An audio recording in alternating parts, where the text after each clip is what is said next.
Chapter 7. Organized Planning. Success requires no explanations. Failure permits no alibis. The crystallization of desire into action. The sixth step toward riches. You have learned that everything man creates or acquires begins in the form of desire. That desire is taken on the first lap of its journey, from the abstract to the concrete, into the workshop of the imagination, where plans for its transition are created and organized. In Chapter 2, you were instructed to take 6 definite, practical steps, as your first move in translating the desire for money into its monetary equivalent. One of these steps is the formation of a definite, practical plan, or plans, through which this transformation may be made. You will now be instructed how to build plans which will be practical, viz. Ally yourself with a group of as many people as you may need for the creation and carrying out of your plan, or plans for the accumulation of money, making use of the mastermind principle described in a later chapter.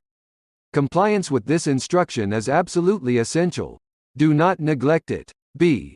Before forming your mastermind alliance, decide what advantages and benefits you may offer the individual members of your group in return for their cooperation. No one will work indefinitely without some form of compensation.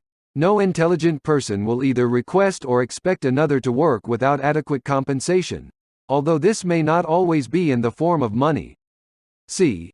Arrange to meet with the members of your mastermind group at least twice a week, and more often if possible, until you have jointly perfected the necessary plan, or plans for the accumulation of money.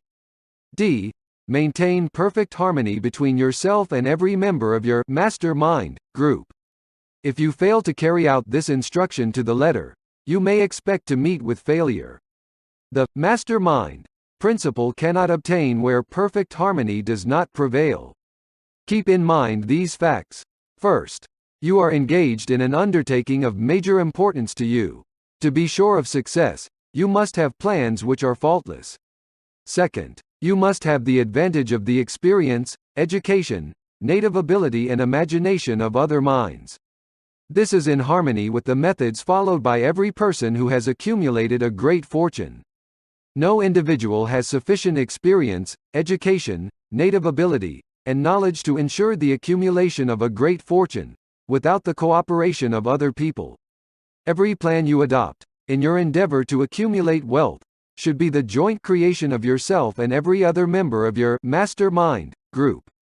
You may originate your own plans, either in whole or in part, but see that those plans are checked and approved by the members of your mastermind alliance. If the first plan which you adopt does not work successfully, replace it with a new plan.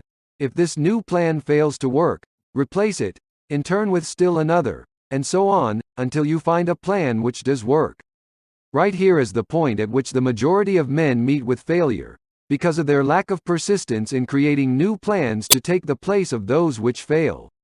The most intelligent man living cannot succeed in accumulating money, nor in any other undertaking, without plans which are practical and workable.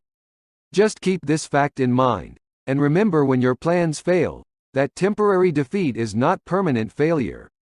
It may only mean that your plans have not been sound. Build other plans. Start all over again. Thomas A. Edison failed 10,000 times before he perfected the incandescent electric light bulb. That is, he met with temporary defeat 10,000 times before his efforts were crowned with success. Temporary defeat should mean only one thing: the certain knowledge that there is something wrong with your plan. Millions of men go through life in misery and poverty, because they lack a sound plan through which to accumulate a fortune. Henry Ford accumulated a fortune, not because of his superior mind, but because he adopted and followed a plan which proved to be sound. 1,000 men could be pointed out, each with a better education than Ford's, yet each of whom lives in poverty, because he does not possess the right plan for the accumulation of money. Your achievement can be no greater than your plans are sound. That may seem to be an axiomatic statement, but it is true. Samuel Insull lost his fortune of over $100 million. The Insull fortune was built on plans which were sound. The business depression forced Mr. Insel to change his plans, and the change brought temporary defeat, because his new plans were not sound. Mr. Insel is now an old man. He may, consequently, accept failure instead of temporary defeat, but if his experience turns out to be failure, it will be for the reason that he lacks the fire of persistence to rebuild his plans. No man is ever whipped until he quits in his own mind. This fact will be repeated many times, because it is so easy to take the count at the first sign of defeat. James J. Hill met with temporary defeat when he first endeavored to raise the necessary capital to build a railroad from the east to the west, but he, too, turned defeat into victory through new plans. Henry Ford met with temporary defeat, not only at the beginning of his automobile career, but after he had gone far toward the top. He created new plans, and went marching on to financial victory. We see men who have accumulated great fortunes, but we often recognize only their triumph, overlooking the temporary defeats which they had to surmount before arriving. No follower of this philosophy can reasonably expect to accumulate a fortune without experiencing temporary defeat. When defeat comes, accept it as a signal that your plans are not sound, rebuild those plans, and set sail once more toward your coveted goal. If you give up before your goal has been reached, you are a quitter. A quitter never wins, and a winner never quits. Lift this sentence out. Write it on a piece of paper in letters an inch high, and place it where you will see it every night before you go to sleep, and every morning before you go to work. When you begin to select members for your mastermind group, endeavor to select those who do not take defeat seriously. Some people foolishly believe that only money can make money. This is not true. Desire, transmuted into its monetary equivalent, through the principles laid down here, is the agency through which money is made. Money, of itself, is nothing but inert matter. It cannot move, think, or talk, but it can hear, when a man who desires it calls it to come. Planning the sale of services. The remainder of this chapter has been given over to a description of ways and means of marketing personal services. The information here conveyed will be of practical help to any person having any form of personal services to market, but it will be of priceless benefit to those who aspire to leadership in their chosen occupations. Intelligent planning is essential for success in any undertaking designed to accumulate riches. Here will be found detailed instructions to those who must begin the accumulation of riches by selling personal services.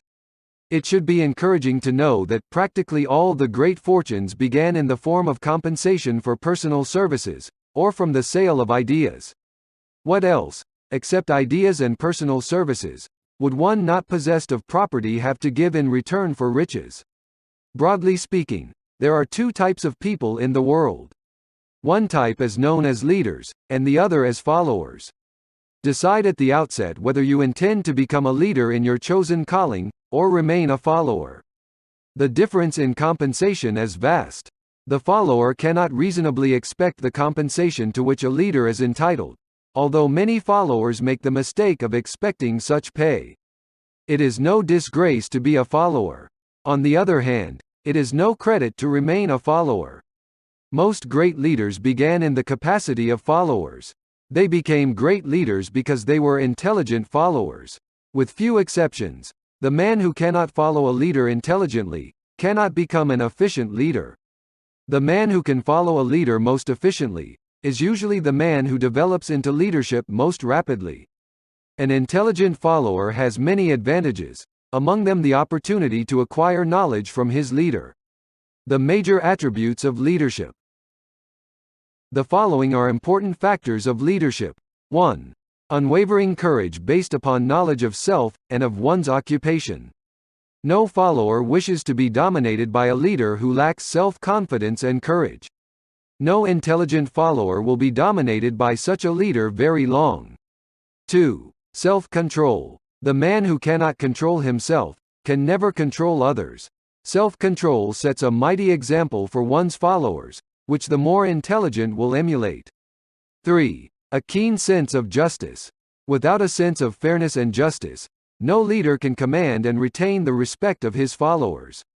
4. Definiteness of decision. The man who wavers in his decisions shows that he is not sure of himself. He cannot lead others successfully. 5. Definiteness of plans. The successful leader must plan his work, and work his plan. A leader who moves by guesswork, without practical, definite plans, is comparable to a ship without a rudder. Sooner or later he will land on the rocks. 6. The habit of doing more than paid for. One of the penalties of leadership is the necessity of willingness, upon the part of the leader, to do more than he requires of his followers. 7. A pleasing personality. No slovenly, careless person can become a successful leader. Leadership calls for respect. Followers will not respect a leader who does not grade high on all of the factors of a pleasing personality. 8. Sympathy and understanding. The successful leader must be in sympathy with his followers. Moreover, he must understand them and their problems. 9. Mastery of detail. Successful leadership calls for mastery of details of the leader's position. 10. Willingness to assume full responsibility. The successful leader must be willing to assume responsibility for the mistakes and the shortcomings of his followers. If he tries to shift this responsibility, he will not remain the leader. If one of his followers makes a mistake, and shows himself incompetent, the leader must consider that it is he who failed.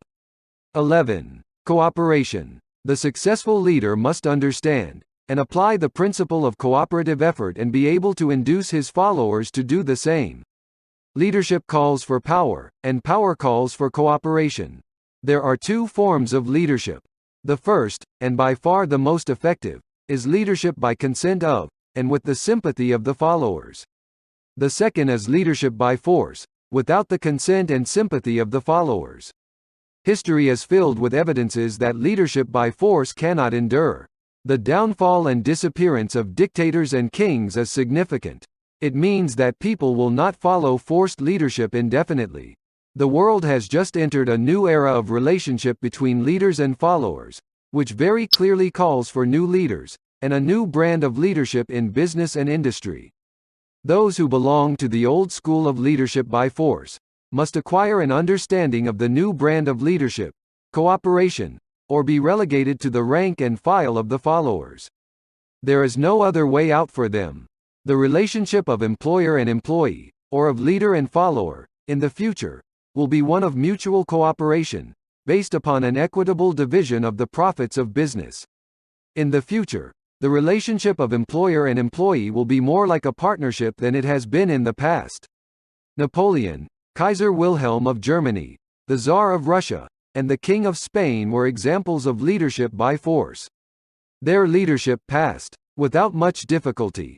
One might point to the prototypes of these ex-leaders, among the business, financial, and labor leaders of America who have been dethroned or slated to go.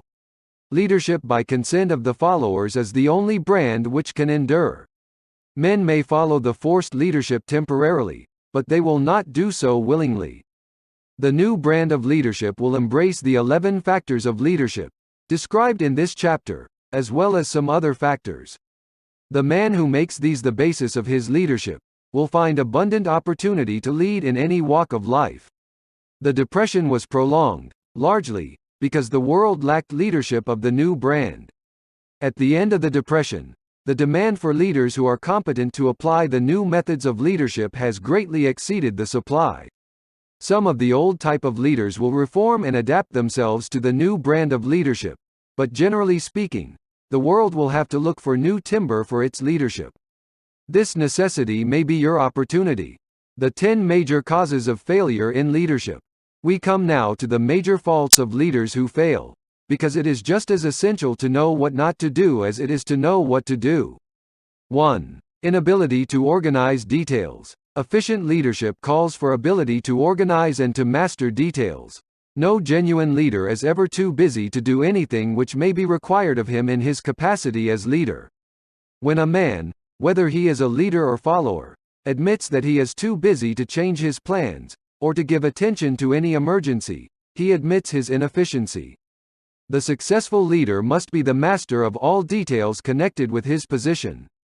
That means, of course, that he must acquire the habit of relegating details to capable lieutenants. 2. Unwillingness to render humble service.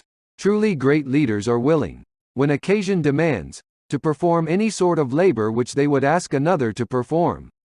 The greatest among ye shall be the servant of all is a truth which all able leaders observe and respect. 3. Expectation of pay for what they know instead of what they do with that which they know. The world does not pay men for that which they know. It pays them for what they do, or induce others to do. 4. Fear of competition from followers. The leader who fears that one of his followers may take his position is practically sure to realize that fear sooner or later. The able leader trains understudies to whom he may delegate, at will, any of the details of his position. Only in this way may a leader multiply himself and prepare himself to be at many places, and give attention to many things at one time. It is an eternal truth that men receive more pay for their ability to get others to perform, than they could possibly earn by their own efforts. An efficient leader may, through his knowledge of his job and the magnetism of his personality, greatly increase the efficiency of others, and induce them to render more service and better service than they could render without his aid.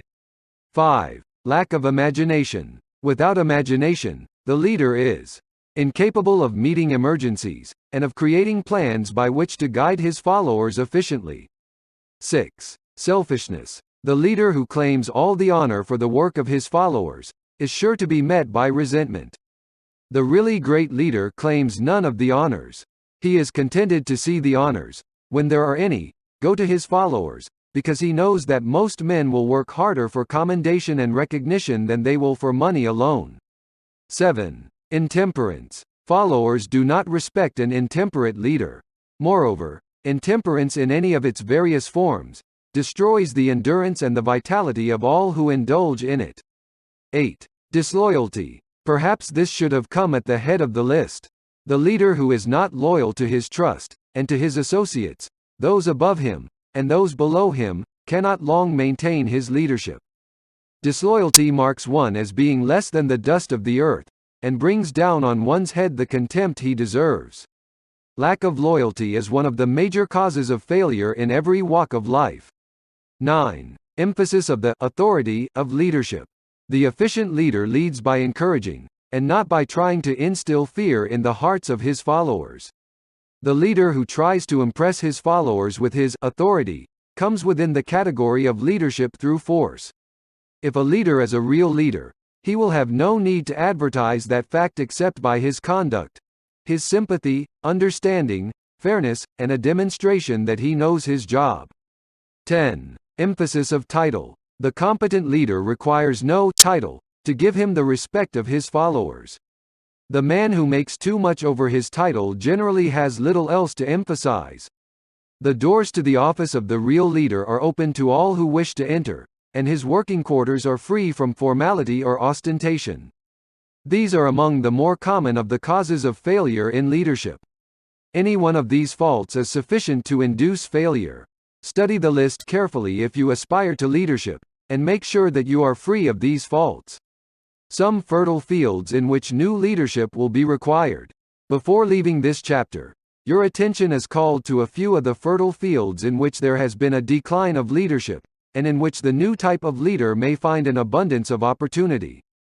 First, in the field of politics there is a most insistent demand for new leaders, a demand which indicates nothing less than an emergency. The majority of politicians have, seemingly, become high-grade, legalized racketeers. They have increased taxes and debauched the machinery of industry and business until the people can no longer stand the burden. Second, the banking business is undergoing a reform. The leaders in this field have almost entirely lost the confidence of the public. Already the bankers have sensed the need of reform, and they have begun it. Third, industry calls for new leaders. The old type of leaders thought and moved in terms of dividends instead of thinking and moving in terms of human equations. The future leader in industry, to endure, must regard himself as a quasi-public official whose duty it is to manage his trust in such a way that it will work hardship on no individual, or group of individuals. Exploitation of working men is a thing of the past. Let the man who aspires to leadership in the field of business, industry, and labor remember this. Fourth, the religious leader of the future will be forced to give more attention to the temporal needs of his followers, in the solution of their economic and personal problems of the present, and less attention to the dead past, and the yet unborn future. Fifth, in the professions of law, medicine, and education, a new brand of leadership, and to some extent, new leaders will become a necessity. This is especially true in the field of education. The leader in that field must, in the future, find ways and means of teaching people how to apply the knowledge they receive in school. He must deal more with practice and less with theory. Sixth, new leaders will be required in the field of journalism. Newspapers of the future, to be conducted successfully, must be divorced from special privilege and relieved from the subsidy of advertising. They must cease to be organs of propaganda for the interests which patronize their advertising columns. The type of newspaper which publishes scandal and lewd pictures will eventually go the way of all forces which debauch the human mind. These are but a few of the fields in which opportunities for new leaders and a new brand of leadership are now available. The world is undergoing a rapid change. This means that the media through which the changes in human habits are promoted must be adapted to the changes.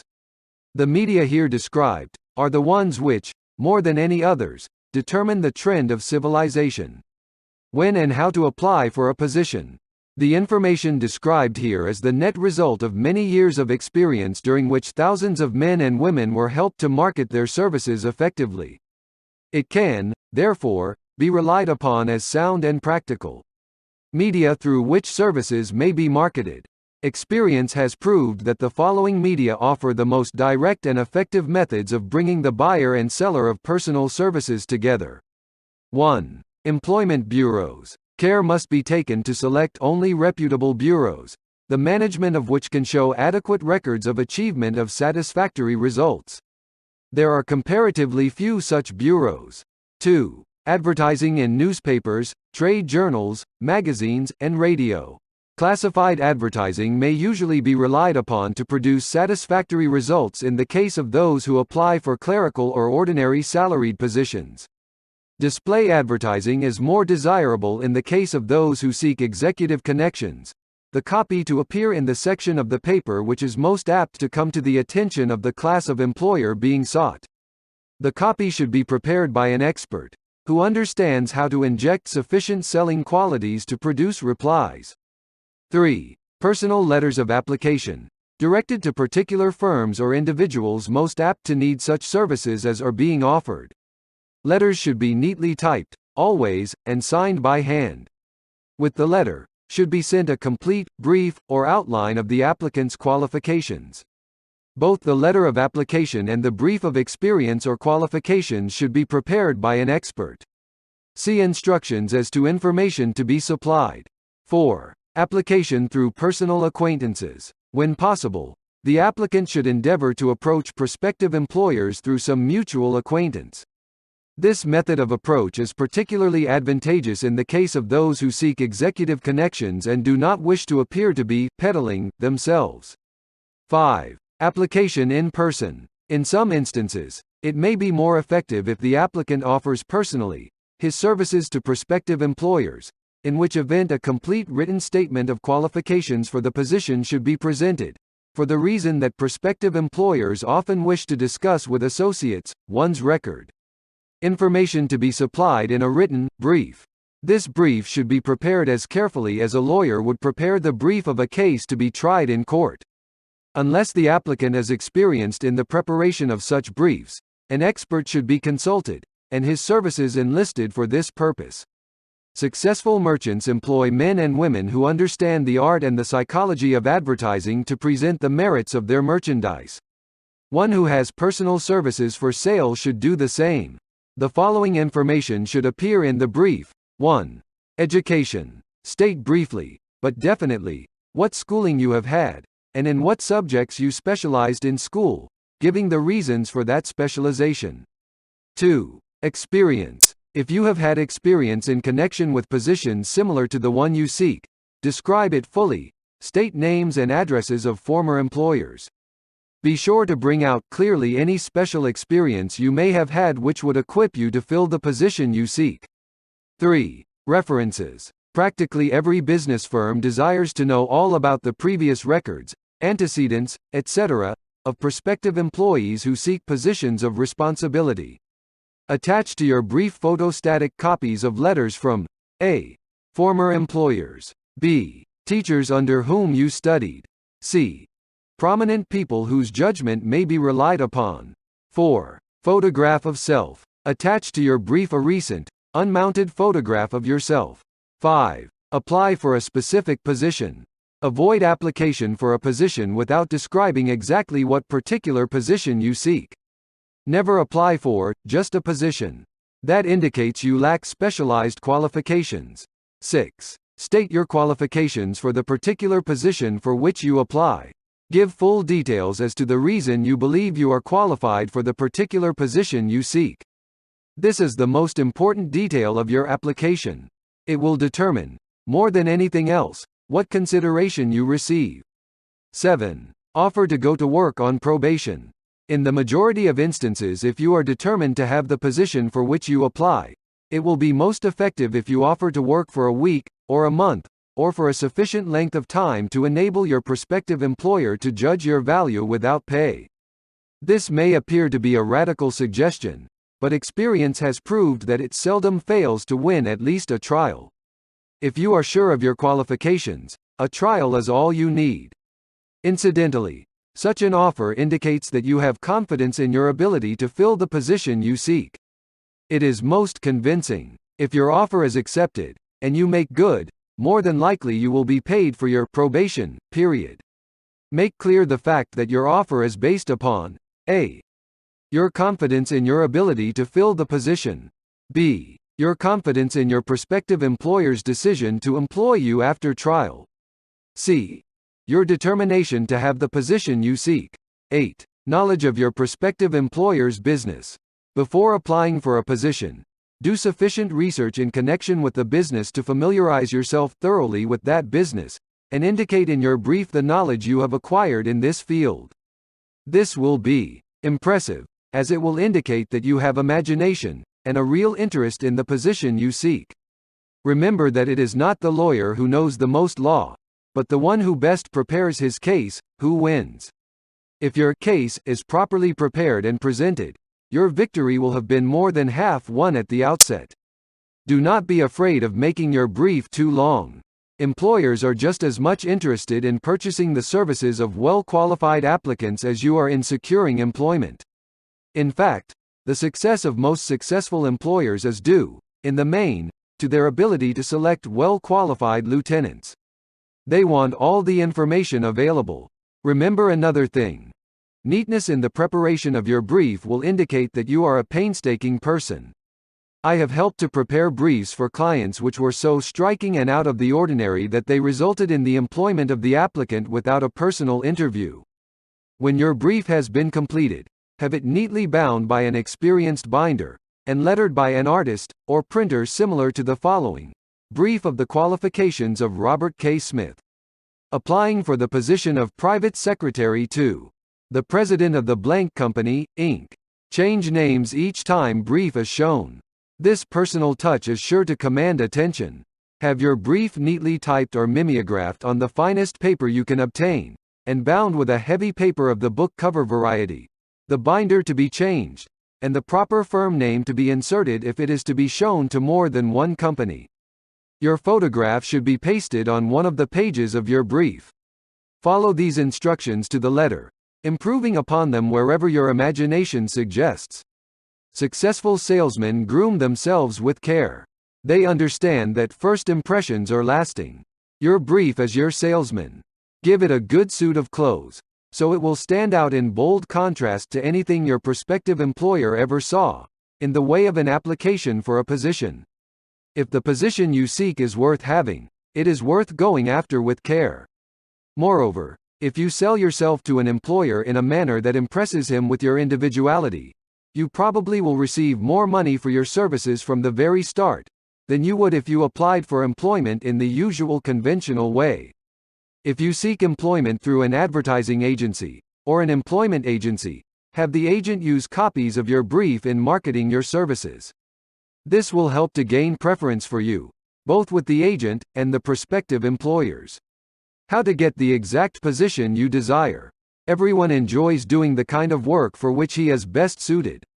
An artist loves to work with paints, a craftsman with his hands, a writer loves to write. Those with less definite talents have their preferences for certain fields of business and industry. If America does anything well, it offers a full range of occupations: tilling the soil, manufacturing, marketing, and the professions. First, decide exactly what kind of a job you want. If the job doesn't already exist, perhaps you can create it. Second, choose the company or individual for whom you wish to work. Third, study your prospective employer as to policies, personnel, and chances of advancement. Fourth, by analysis of yourself, your talents and capabilities, figure what you can offer, and plan ways and means of giving advantages, services, developments, ideas that you believe you can successfully deliver. Fifth, forget about a job. Forget whether or not there is an opening. Forget the usual routine of, "Have you got a job for me?" Concentrate on what you can give. Sixth, once you have your plan in mind, arrange with an experienced writer to put it on paper in neat form, and in full detail. Seventh, present it to the proper person with authority and he will do the rest. Every company is looking for men who can give something of value, whether it be ideas, services, or connections. Every company has room for the man who has a definite plan of action which is to the advantage of that company. This line of procedure may take a few days or weeks of extra time, but the difference in income, in advancement, and in gaining recognition will save years of hard work at small pay. It has many advantages, the main one being that it will often save from 1 to 5 years of time in reaching a chosen goal. Every person who starts, or gets in, halfway up the ladder, does so by deliberate and careful planning, excepting, of course, the boss's son. The new way of marketing services. Jobs are now partnerships. Men and women who market their services to best advantage in the future must recognize the stupendous change which has taken place in connection with the relationship between employer and employee. In the future, the golden rule, and not the rule of gold, will be the dominating factor in the marketing of merchandise as well as personal services. The future relationship between employers and their employees will be more in the nature of a partnership consisting of A. the employer, B. the employee, C. the public they serve. This new way of marketing personal services is called new for many reasons. First, both the employer and the employee of the future will be considered as fellow employees whose business it will be to serve the public efficiently. In times past, employers and employees have bartered among themselves, driving the best bargains they could with one another, not considering that in the final analysis they were, in reality, bargaining at the expense of the third party, the public they served. The Depression served as a mighty protest from an injured public, whose rights had been trampled upon in every direction by those who were clamoring for individual advantages and profits. When the debris of the Depression shall have been cleared away, and business shall have been once again restored to balance, both employers and employees will recognize that they are no longer privileged to drive bargains at the expense of those whom they serve. The real employer of the future will be the public. This should be kept uppermost in mind by every person seeking to market personal services effectively. Nearly every railroad in America is in financial difficulty. Who does not remember the day when, if a citizen inquired at the ticket office, the time of departure of a train, he was abruptly referred to the bulletin board instead of being politely given the information? The streetcar companies have experienced a change of times, also. There was a time not so very long ago when streetcar conductors took pride in giving argument to passengers. Many of the streetcar tracks have been removed and passengers ride on a bus, whose driver is the last word in politeness. All over the country streetcar tracks are rusting from abandonment, or have been taken up. Wherever streetcars are still in operation, passengers may now ride without argument, and one may even hail the car in the middle of the block, and the motorman will obligingly pick him up. How times have changed! That is just the point I am trying to emphasize. Times have changed. Moreover, the change is reflected not merely in railroad offices and on streetcars, but in other walks of life as well. The "public be damned" policy is now passé. It has been supplanted by the "we are obligingly at your service, sir" policy. The bankers have learned a thing or two during this rapid change which has taken place during the past few years. Impoliteness on the part of a bank official, or bank employee today is as rare as it was conspicuous a dozen years ago. In the years past, some bankers, not all of them, of course, carried an atmosphere of austerity which gave every would-be borrower a chill when he even thought of approaching his banker for a loan. The thousands of bank failures during the Depression had the effect of removing the mahogany doors behind which bankers formerly barricaded themselves. They now sit at desks in the open, where they may be seen and approached at will by any depositor, or by anyone who wishes to see them, and the whole atmosphere of the bank is one of courtesy and understanding. It used to be customary for customers to have to stand and wait at the corner grocery until the clerks were through passing the time of day with friends, and the proprietor had finished making up his bank deposit, before being waited upon. Chain stores, managed by courteous men who do everything in the way of service, short of shining the customer's shoes, have pushed the old-time merchants into the background. Time marches on. Courtesy and service are the watchwords of merchandising today, and apply to the person who is marketing personal services even more directly than to the employer whom he serves, because, in the final analysis, both the employer and his employee are employed by the public they serve. If they fail to serve well, they pay by the loss of their privilege of serving. We can all remember the time when the gas meter reader pounded on the door hard enough to break the panels. When the door was opened, he pushed his way in, uninvited, with a scowl on his face which plainly said, "What the hell did you keep me waiting for?" All that has undergone a change. The meter man now conducts himself as a gentleman who is "delighted to be at your service, sir." Before the gas companies learned that their scowling meter men were accumulating liabilities never to be cleared away, the polite salesman of oil burners came along and did a land office business. During the Depression, I spent several months in the anthracite coal region of Pennsylvania, studying conditions which all but destroyed the coal industry. Among several very significant discoveries, was the fact that greed on the part of operators and their employees was the chief cause of the loss of business for the operators, and loss of jobs for the miners. Through the pressure of a group of overzealous labor leaders, representing the employees, and the greed for profits on the part of the operators, the anthracite business suddenly dwindled. The coal operators and their employees drove sharp bargains with one another, adding the cost of the bargaining to the price of the coal, until, finally, they discovered they had built up a wonderful business for the manufacturers of oil-burning outfits and the producers of crude oil. The wages of sin is death. Many have read this in the Bible, but few have discovered its meaning. Now, and for several years, the entire world has been listening by force to a sermon which might well be called, "Whatsoever a man soweth, that shall he also reap." Nothing as widespread and effective as the Depression could possibly be just a coincidence. Behind the Depression was a cause. Nothing ever happens without a cause. In the main, the cause of the Depression is traceable directly to the worldwide habit of trying to reap without sowing. This should not be mistaken to mean that the Depression represents a crop which the world is being forced to reap without having sown. The trouble is that the world sowed the wrong sort of seed.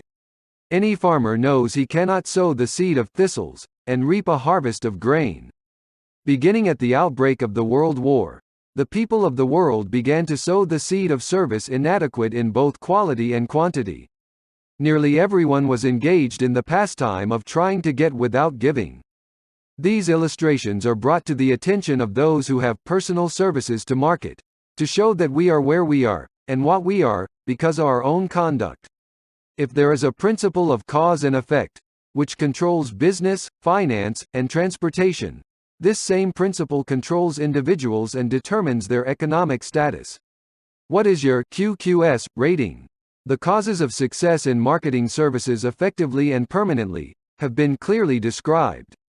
Unless those causes are studied, analyzed, understood and applied, no man can market his services effectively and permanently. Every person must be his own salesman of personal services. The quality and the quantity of service rendered, and the spirit in which it is rendered, determine to a large extent the price and the duration of employment. To market personal services effectively, which means a permanent market, at a satisfactory price, under pleasant conditions, one must adopt and follow the QQS formula, which means that quality plus quantity plus the proper spirit of cooperation equals perfect salesmanship of service. Remember the QQS formula, but do more apply it as a habit. Let us analyze the formula to make sure we understand exactly what it means. 1. Quality of service shall be construed to mean the performance of every detail, in connection with your position, in the most efficient manner possible, with the object of greater efficiency always in mind.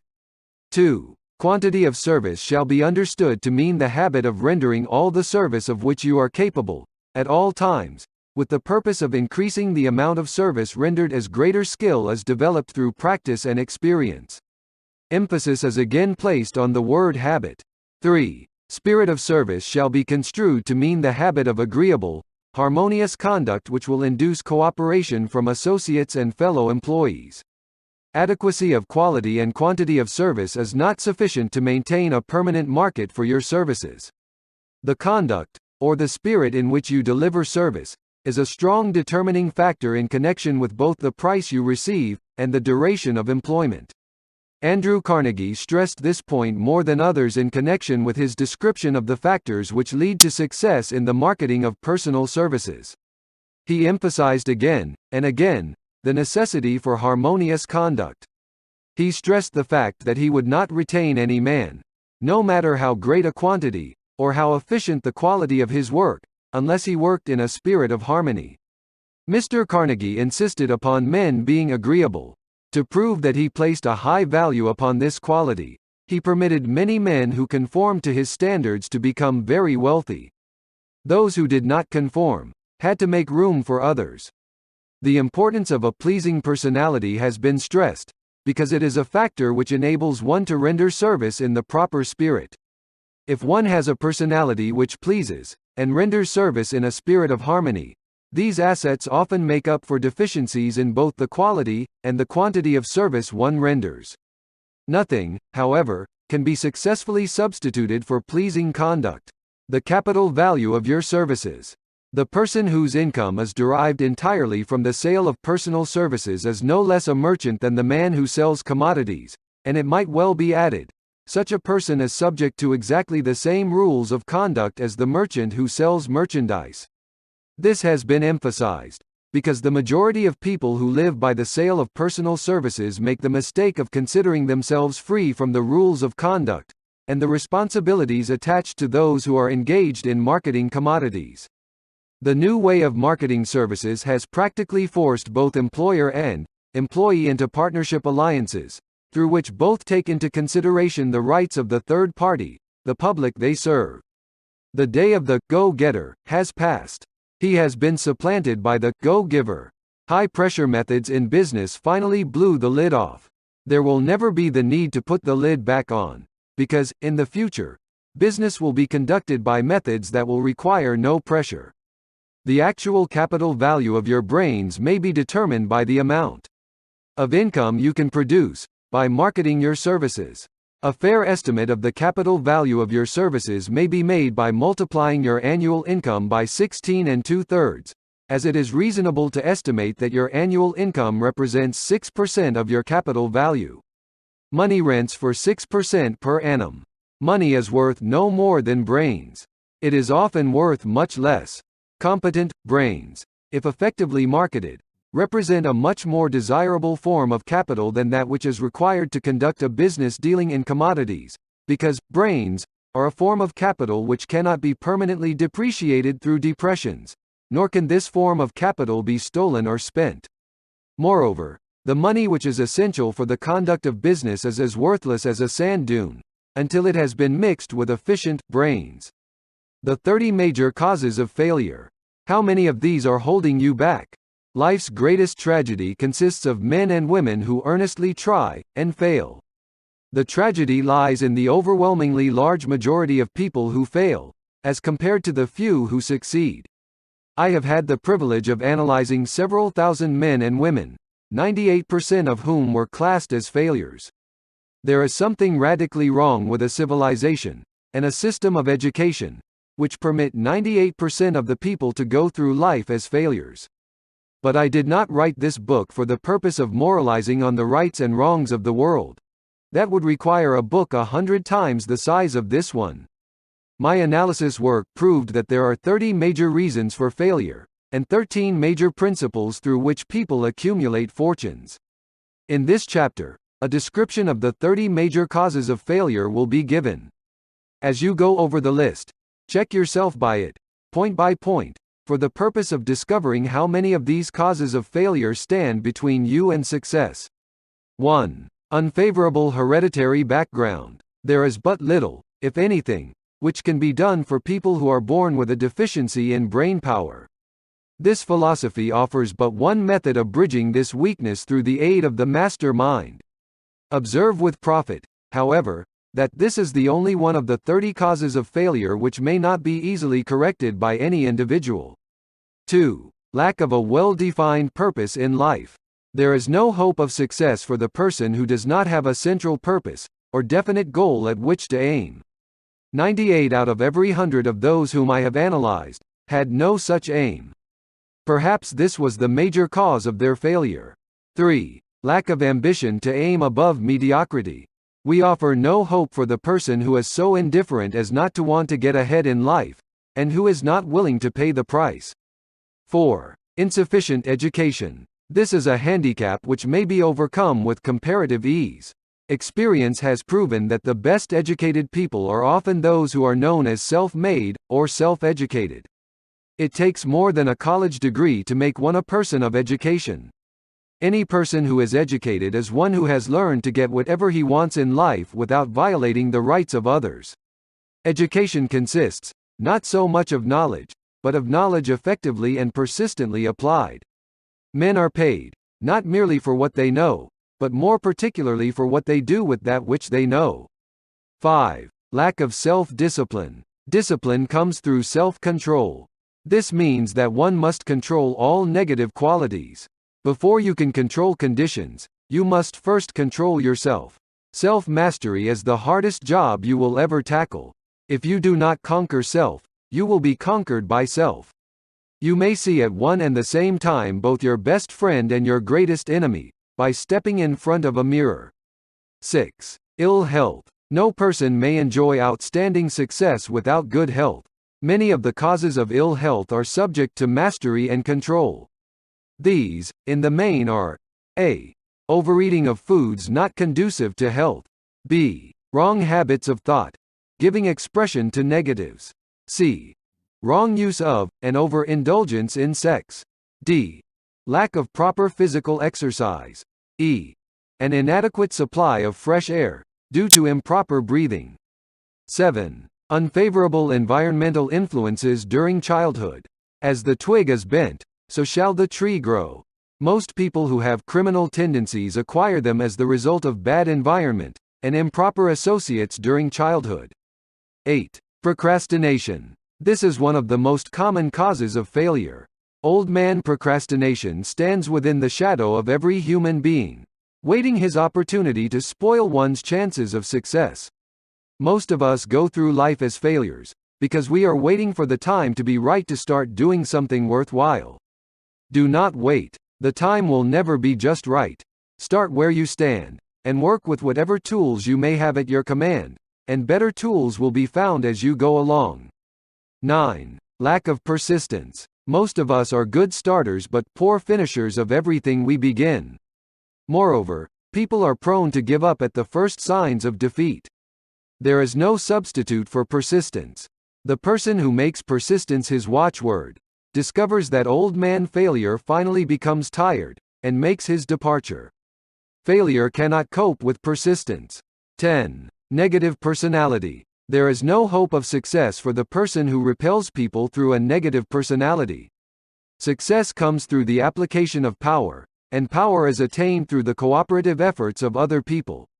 A negative personality will not induce cooperation. 11. Lack of controlled sexual urge. Sex energy is the most powerful of all the stimuli which move people into action. Because it is the most powerful of the emotions, it must be controlled, through transmutation, and converted into other channels. 12. Uncontrolled desire for something for nothing. The gambling instinct drives millions of people to failure. Evidence of this may be found in a study of the Wall Street crash of '29, during which millions of people tried to make money by gambling on stock margins. 13. Lack of a well-defined power of decision. Men who succeed reach decisions promptly, and change them, if at all, very slowly. Men who fail reach decisions, if at all, very slowly, and change them frequently and quickly. Indecision and procrastination are twin brothers. Where one is found, the other may usually be found also. Kill off this pair before they completely hog-tie you to the treadmill of failure. 14. One or more of the 6 basic fears. These fears have been analyzed for you in a later chapter. They must be mastered before you can market your services effectively. 15. Wrong selection of a mate in marriage. This is a most common cause of failure. The relationship of marriage brings people intimately into contact. Unless this relationship is harmonious, failure is likely to follow. Moreover, it will be a form of failure that is marked by misery and unhappiness, destroying all signs of ambition. 16. Overcaution. The person who takes no chances generally has to take whatever is left when others are through choosing. Overcaution is as bad as undercaution. Both are extremes to be guarded against. Life itself is filled with the element of chance. 17. Wrong selection of associates in business. This is one of the most common causes of failure in business. In marketing personal services, one should use great care to select an employer who will be an inspiration, and who is, himself, intelligent and successful. We emulate those with whom we associate most closely. Pick an employer who is worth emulating. 18. Superstition and prejudice. Superstition is a form of fear. It is also a sign of ignorance. Men who succeed keep open minds and are afraid of nothing. 19. Wrong selection of a vocation. No man can succeed in a line of endeavor which he does not like. The most essential step in the marketing of personal services is that of selecting an occupation into which you can throw yourself wholeheartedly. 20. Lack of concentration of effort. The jack of all trades seldom is good at any. Concentrate all of your efforts on one definite chief aim. 21. The habit of indiscriminate spending. The spendthrift cannot succeed, mainly because he stands eternally in fear of poverty. Form the habit of systematic saving by putting aside a definite percentage of your income. Money in the bank gives one a very safe foundation of courage when bargaining for the sale of personal services. Without money, one must take what one is offered, and be glad to get it. 22. Lack of enthusiasm. Without enthusiasm one cannot be convincing. Moreover, enthusiasm is contagious, and the person who has it, under control, is generally welcome in any group of people. 23. Intolerance. The person with a closed mind on any subject seldom gets ahead. Intolerance means that one has stopped acquiring knowledge. The most damaging forms of intolerance are those connected with religious, racial, and political differences of opinion. 24. Intemperance. The most damaging forms of intemperance are connected with eating, strong drink, and sexual activities. Overindulgence in any of these is fatal to success. 25. Inability to cooperate with others. More people lose their positions and their big opportunities in life because of this fault than for all other reasons combined. It is a fault which no well-informed businessman or leader will tolerate. 26. Possession of power that was not acquired through self-effort. Sons and daughters of wealthy men, and others who inherit money which they did not earn. Power in the hands of one who did not acquire it gradually is often fatal to success. Quick riches are more dangerous than poverty. 27. Intentional dishonesty. There is no substitute for honesty. One may be temporarily dishonest by force of circumstances over which one has no control, without permanent damage. But, there is no hope for the person who is dishonest by choice. Sooner or later, his deeds will catch up with him, and he will pay by loss of reputation, and perhaps even loss of liberty. 28. Egotism and vanity. These qualities serve as red lights which warn others to keep away. They are fatal to success. 29. Guessing instead of thinking. Most people are too indifferent or lazy to acquire facts with which to think accurately. They prefer to act on opinions created by guesswork or snap judgments. 30. Lack of capital. This is a common cause of failure among those who start out in business for the first time, without sufficient reserve of capital to absorb the shock of their mistakes, and to carry them over until they have established a reputation.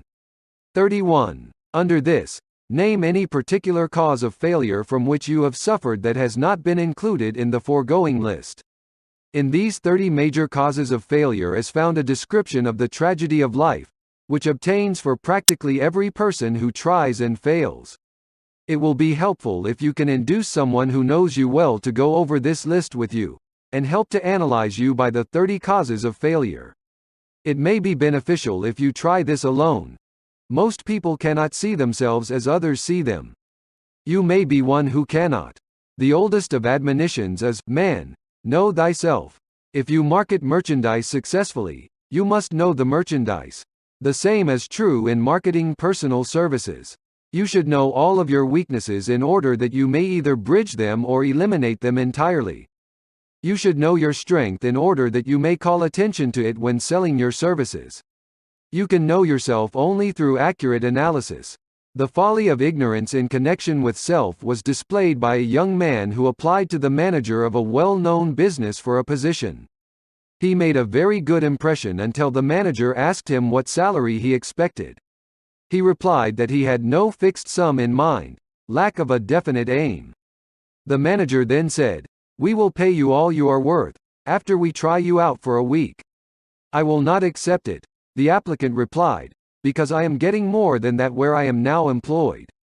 Before you even start to negotiate for a readjustment of your salary in your present position, or to seek employment elsewhere, be sure that you are worth more than you now receive.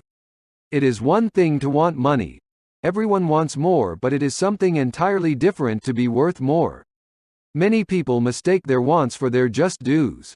Your financial requirements or wants have nothing whatever to do with your worth. Your value is established entirely by your ability to render useful service or your capacity to induce others to render such service. Take inventory of yourself. 28 questions you should answer. Annual self-analysis is an essential in the effective marketing of personal services, as is annual inventory in merchandising. Moreover, the yearly analysis should disclose a decrease in faults, and an increase in virtues. One goes ahead, stands still, or goes backward in life. One's object should be, of course, to go ahead. Annual self-analysis will disclose whether advancement has been made, and if so, how much. It will also disclose any backward steps one may have made. The effective marketing of personal services requires one to move forward even if the progress is slow. Your annual self-analysis should be made at the end of each year, so you can include in your New Year's resolutions any improvements which the analysis indicates should be made. Take this inventory by asking yourself the following questions, and by checking your answers with the aid of someone who will not permit you to deceive yourself as to their accuracy. Self-analysis questionnaire for personal inventory. 1. Have I attained the goal which I established as my objective for this year? You should work with a definite yearly objective to be attained as a part of your major life objective. 2. Have I delivered service of the best possible quality of which I was capable, or could I have improved any part of this service? 3. Have I delivered service in the greatest possible quantity of which I was capable? 4. Has the spirit of my conduct been harmonious and cooperative at all times? 5. Have I permitted the habit of procrastination to decrease my efficiency, and if so, to what extent? 6. Have I improved my personality, and if so, in what ways? 7. Have I been persistent in following my plans through to completion? 8. Have I reached decisions promptly and definitely on all occasions? 9. Have I permitted any one or more of the 6 basic fears to decrease my efficiency? 10. Have I been either overcautious or undercautious? 11. Has my relationship with my associates in work been pleasant or unpleasant? If it has been unpleasant, has the fault been partly or wholly mine? 12. Have I dissipated any of my energy through lack of concentration of effort? 13. Have I been open-minded and tolerant in connection with all subjects? 14. In what way have I improved my ability to render service? 15. Have I been intemperate in any of my habits? 16. Have I expressed, either openly or secretly, any form of egotism? 17. Has my conduct toward my associates been such that it has induced them to respect me? 18. Have my opinions and decisions been based upon guesswork, or accuracy of analysis and thought? 19. Have I followed the habit of budgeting my time, my expenses, and my income, and have I been conservative in these budgets? 20. How much time have I devoted to unprofitable effort which I might have used to better advantage? 21. How may I re-budget my time, and change my habits so I will be more efficient during the coming year? 22. Have I been guilty of any conduct which was not approved by my conscience? 23. In what ways have I rendered more service and better service than I was paid to render? 24. Have I been unfair to anyone, and if so, in what way? 25. If I had been the purchaser of my own services for the year, would I be satisfied with my purchase? 26. Am I in the right vocation, and if not, why not? 27. Has the purchaser of my services been satisfied with the service I have rendered, and if not, why not? 28. What is my present rating on the fundamental principles of success? Make this rating fairly, and frankly, and have it checked by someone who is courageous enough to do it accurately.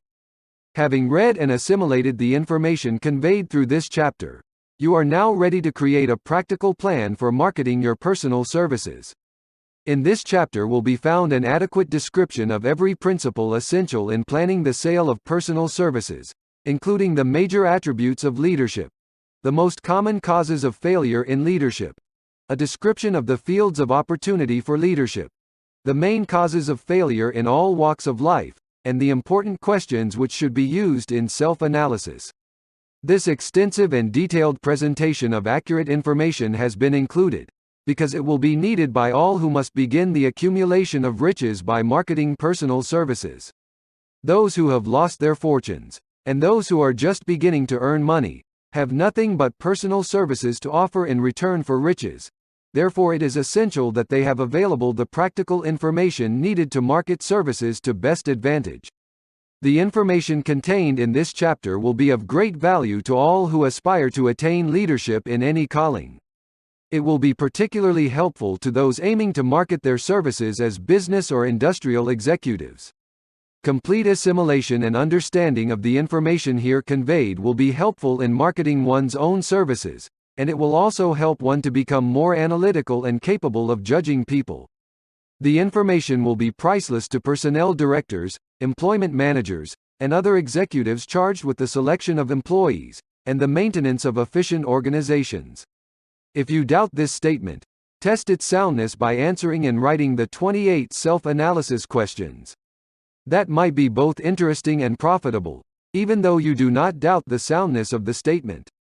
Where and how one may find opportunities to accumulate riches. Now that we have analyzed the principles by which riches may be accumulated, we naturally ask, where may one find favorable opportunities to apply these principles? Very well. Let us take inventory and see what the United States of America offer the person seeking riches, great or small.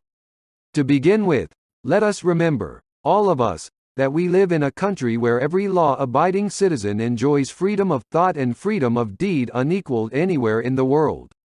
Most of us have never taken inventory of the advantages of this freedom. We have never compared our unlimited freedom with the curtailed freedom in other countries.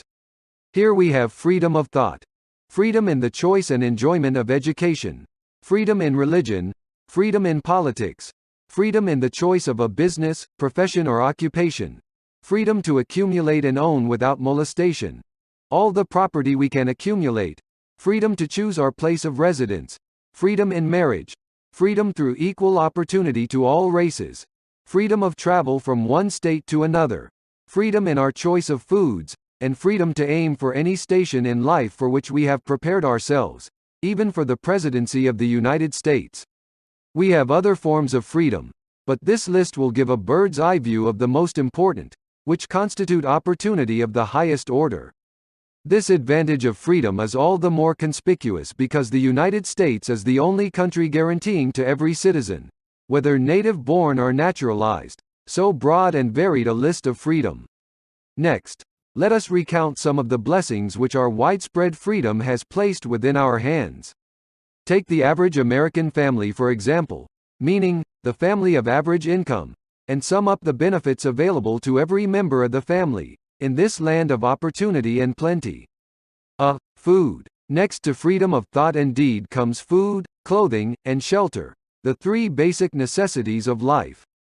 Because of our universal freedom the average American family has available, at its very door, the choicest selection of food to be found anywhere in the world, and at prices within its financial range. A family of two, living in the heart of Times Square district of New York City, far removed from the source of production of foods, took careful inventory of the cost of a simple breakfast, with this astonishing result. Articles of food. Cost at the breakfast table. Grapefruit juice, from Florida, 2 cents. Rippled wheat breakfast food. Kansas Farm, 2 cents. Tea, from China, 2 cents. Bananas, from South America, 2 cents 1/2. Toasted bread, from Kansas Farm, 1 cent. Fresh country eggs, from Utah, 7 cents. Sugar, from Cuba, or Utah, $0.00 1/2. Butter and cream, from New England, 3 cents. Grand total 20 cents. It is not very difficult to obtain food in a country where two people can have breakfast consisting of all they want or need for a dime apiece. Observe that this simple breakfast was gathered, by some strange form of magic, from China, South America, Utah, Kansas and the New England states, and delivered on the breakfast table, ready for consumption, in the very heart of the most crowded city in America, at a cost well within the means of the most humble laborer. The cost included all federal, state and city taxes. Here is a fact the politicians did not mention when they were crying out to the voters to throw their opponents out of office because the people were being taxed to death. B. Shelter. This family lives in a comfortable apartment, heated by steam, lighted with electricity, with gas for cooking, all for $65 a month. In a smaller city, or a more sparsely settled part of New York City, the same apartment could be had for as low as $20 a month. The toast they had for breakfast in the food estimate was toasted on an electric toaster, which cost but a few dollars. The apartment is cleaned with a vacuum sweeper that is run by electricity.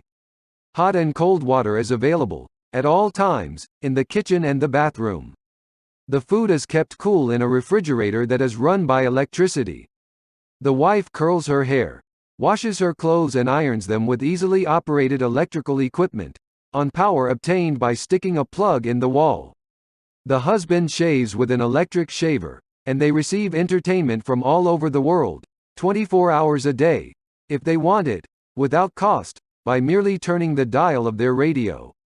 There are other conveniences in this apartment, but the foregoing list will give a fair idea of some of the concrete evidences of the freedom we, of America, enjoy. And this is neither political nor economic propaganda. C. Clothing. Anywhere in the United States, the woman of average clothing requirements can dress very comfortably and neatly for less than $200 a year, and the average man can dress for the same, or less. Only the three basic necessities of food, clothing, and shelter have been mentioned. The average American citizen has other privileges and advantages available in return for modest effort, not exceeding 8 hours per day of labor. Among these is the privilege of automobile transportation, with which one can go and come at will, at very small cost. The average American has security of property rights not found in any other country in the world. He can place his surplus money in a bank with the assurance that his government will protect it, and make good to him if the bank fails. If an American citizen wants to travel from one state to another, he needs no passport, no one's permission. He may go when he pleases, and return at will. Moreover, he may travel by train, private automobile, bus, airplane, or ship, as his pocketbook permits. In Germany, Russia, Italy, and most of the other European and Oriental countries, the people cannot travel with so much freedom, and at so little cost. The miracle that has provided these blessings. We often hear politicians proclaiming the freedom of America when they solicit votes, but seldom do they take the time or devote sufficient effort to the analysis of the source or nature of this freedom. Having no axe to grind, no grudge to express, no ulterior motives to be carried out, I have the privilege of going into a frank analysis of that mysterious, abstract, greatly misunderstood something, which gives to every citizen of America more blessings, more opportunities to accumulate wealth, more freedom of every nature, than may be found in any other country. I have the right to analyze the source and nature of this unseen power, because I know, and have known for more than a quarter of a century, many of the men who organized that power, and many who are now responsible for its maintenance. The name of this mysterious benefactor of mankind is capital. Capital consists not alone of money, but more particularly of highly organized, intelligent groups of men who plan ways and means of using money efficiently for the good of the public, and profitably to themselves. These groups consist of scientists, educators, chemists, inventors, business analysts, publicity men, transportation experts, accountants, lawyers, doctors, and both men and women who have highly specialized knowledge in all fields of industry and business. They pioneer, experiment, and blaze trails in new fields of endeavor. They support colleges, hospitals, public schools, build good roads, publish newspapers, pay most of the cost of government, and take care of the multitudinous detail essential to human progress. Stated briefly, the capitalists are the brains of civilization, because they supply the entire fabric of which all education, enlightenment and human progress consists. Money, without brains, always is dangerous.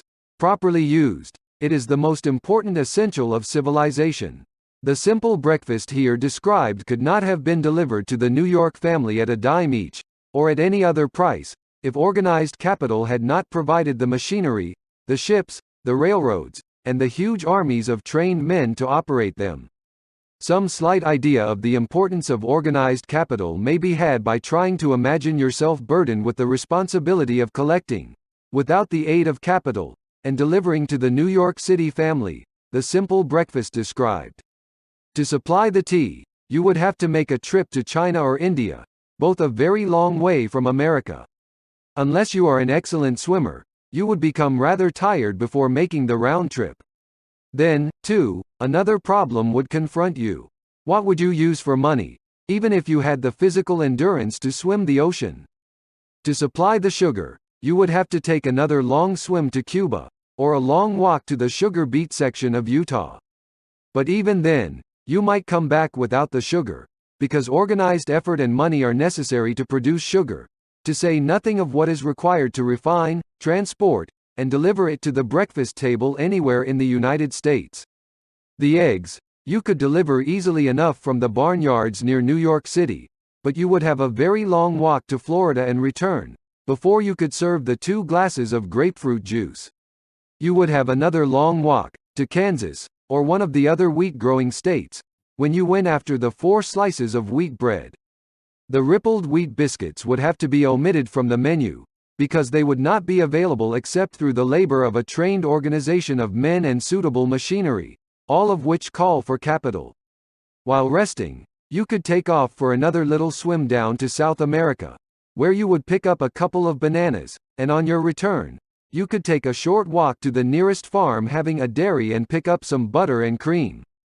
Then your New York City family would be ready to sit down and enjoy breakfast, and you could collect your 2 dimes for your labor. Seems absurd, doesn't it?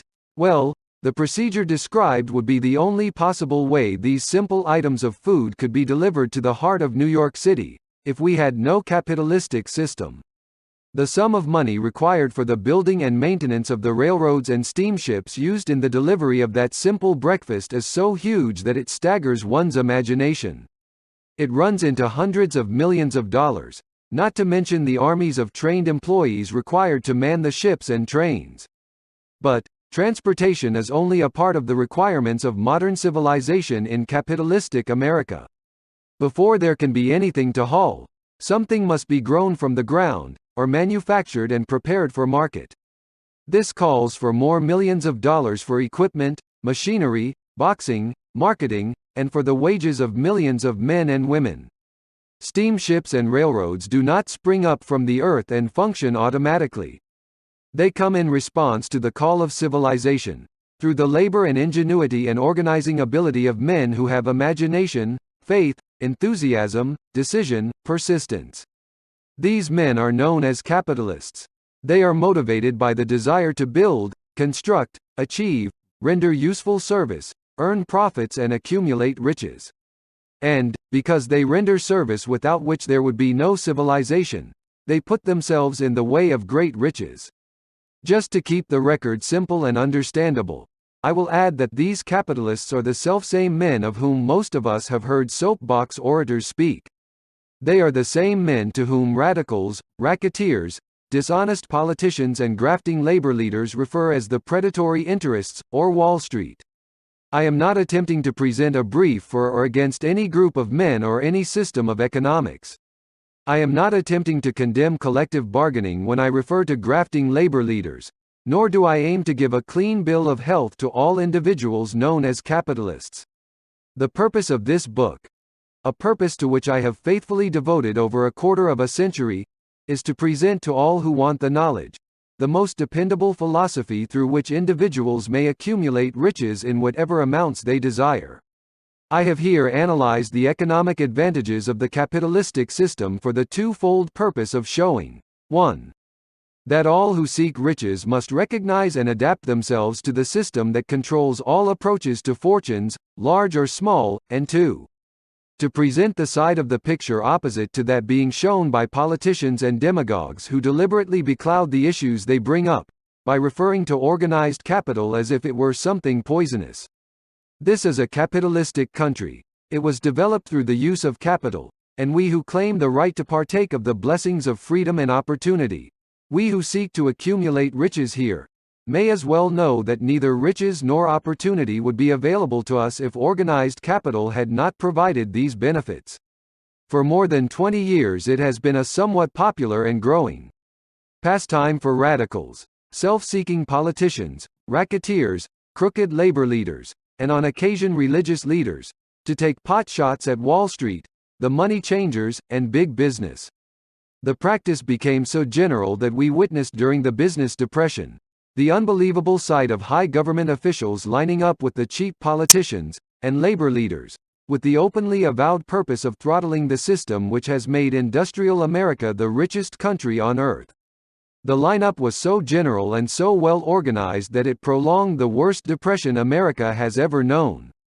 It cost millions of men their jobs, because those jobs were inseparably a part of the industrial and capitalistic system which formed the very backbone of the nation. During this unusual alliance of government officials and self-seeking individuals who were endeavoring to profit by declaring open season on the American system of industry, a certain type of labor leader joined forces with the politicians and offered to deliver voters in return for legislation designed to permit men to take riches away from industry by organized force of numbers, instead of the better method of giving a fair day's work for a fair day's pay. Millions of men and women throughout the nation are still engaged in this popular pastime of trying to get without giving. Some of them are lined up with labor unions, where they demand shorter hours and more pay. Others do not take the trouble to work at all. They demand government relief and are getting it.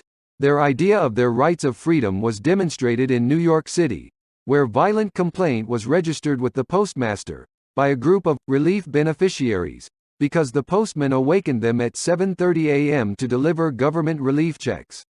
They demanded that the time of delivery be set up to 10 o'clock.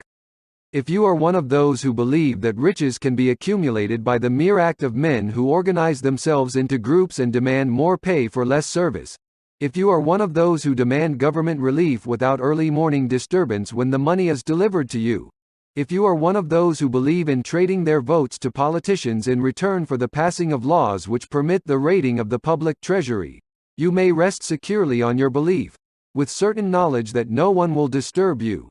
Because this is a free country where every man may think as he pleases, where nearly everybody can live with but little effort, where many may live well without doing any work whatsoever. However, you should know the full truth concerning this freedom of which so many people boast, and so few understand. As great as it is, as far as it reaches, as many privileges as it provides, it does not, and cannot bring riches without effort.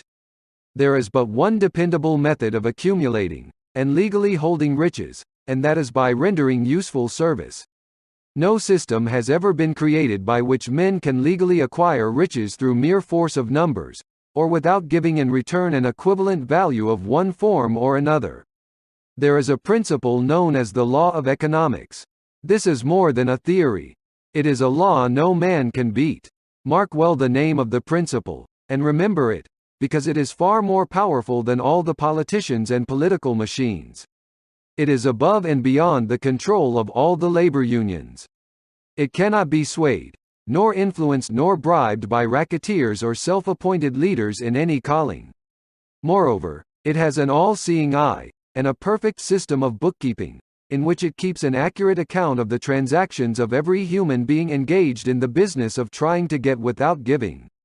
Sooner or later its auditors come around, look over the records of individuals both great and small, and demand an accounting.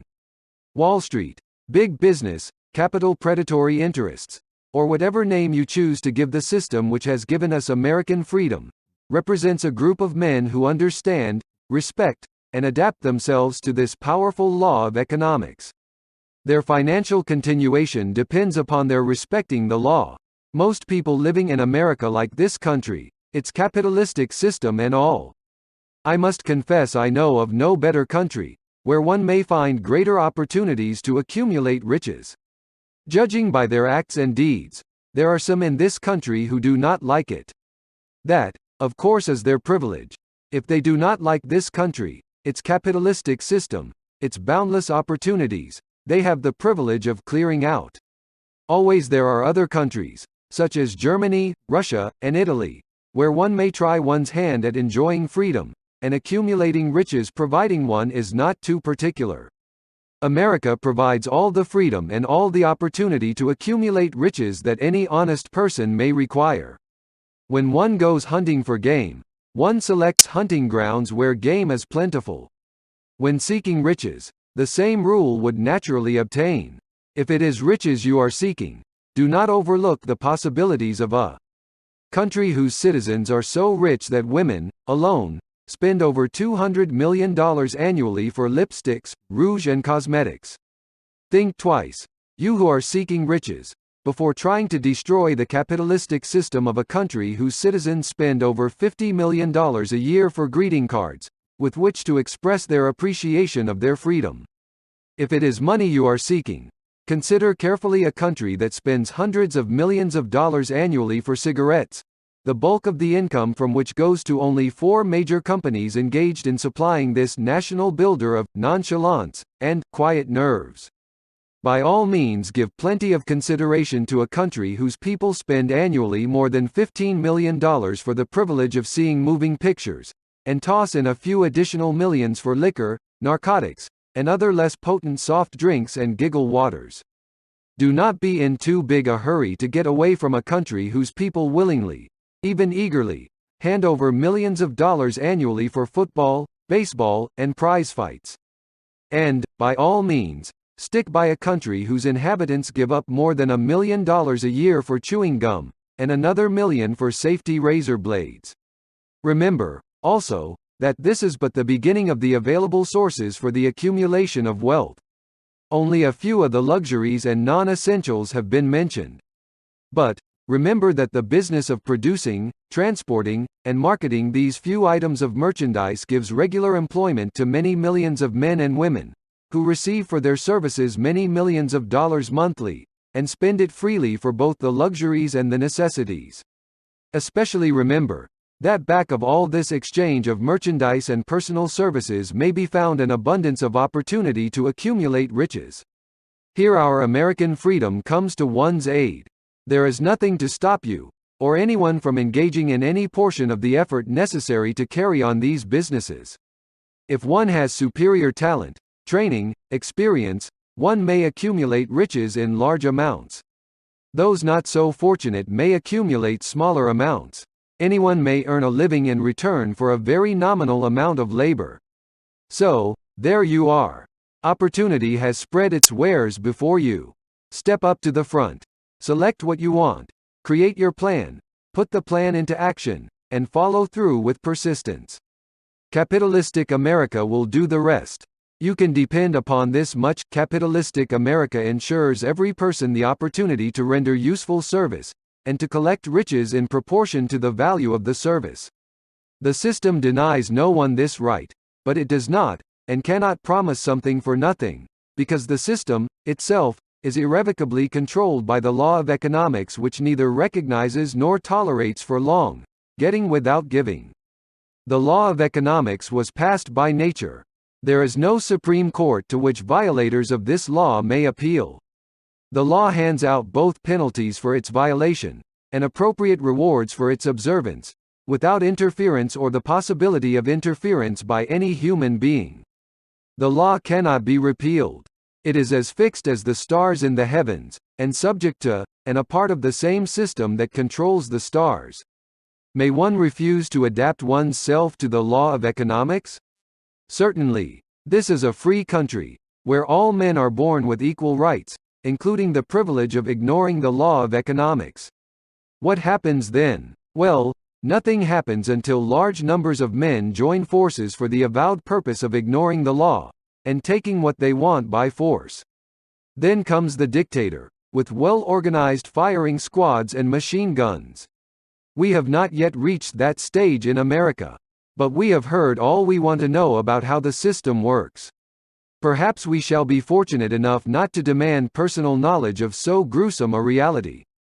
Doubtless we shall prefer to continue with our freedom of speech, freedom of deed, and freedom to render useful service in return for riches. The practice, by government officials, of extending to men and women the privilege of raiding the public treasury in return for votes, sometimes results in election, but as night follows day, the final payoff comes, when every penny wrongfully used must be repaid with compound interest on compound interest. If those who make the grab are not forced to repay, the burden falls on their children, and their children's children, even unto the third and fourth generations. There is no way to avoid the debt. Men can, and sometimes do, form themselves into groups for the purpose of crowding wages up, and working hours down. There is a point beyond which they cannot go. It is the point at which the law of economics steps in, and the sheriff gets both the employer and the employees. For 6 years, from 1929 to 1935, the people of America, both rich and poor, barely missed seeing the old man economics hand over to the sheriff all the businesses, and industries and banks. It was not a pretty sight. It did not increase our respect for mob psychology, through which men cast reason to the winds and start trying to get without giving. We who went through those 6 discouraging years, when fear was in the saddle, and faith was on the ground, cannot forget how ruthlessly the law of economics exacted its toll from both rich and poor, weak and strong, old and young. We shall not wish to go through another such experience. These observations are not founded upon short-time experience. They are the result of 25 years of careful analysis of the methods of both the most successful and the most unsuccessful men America has known.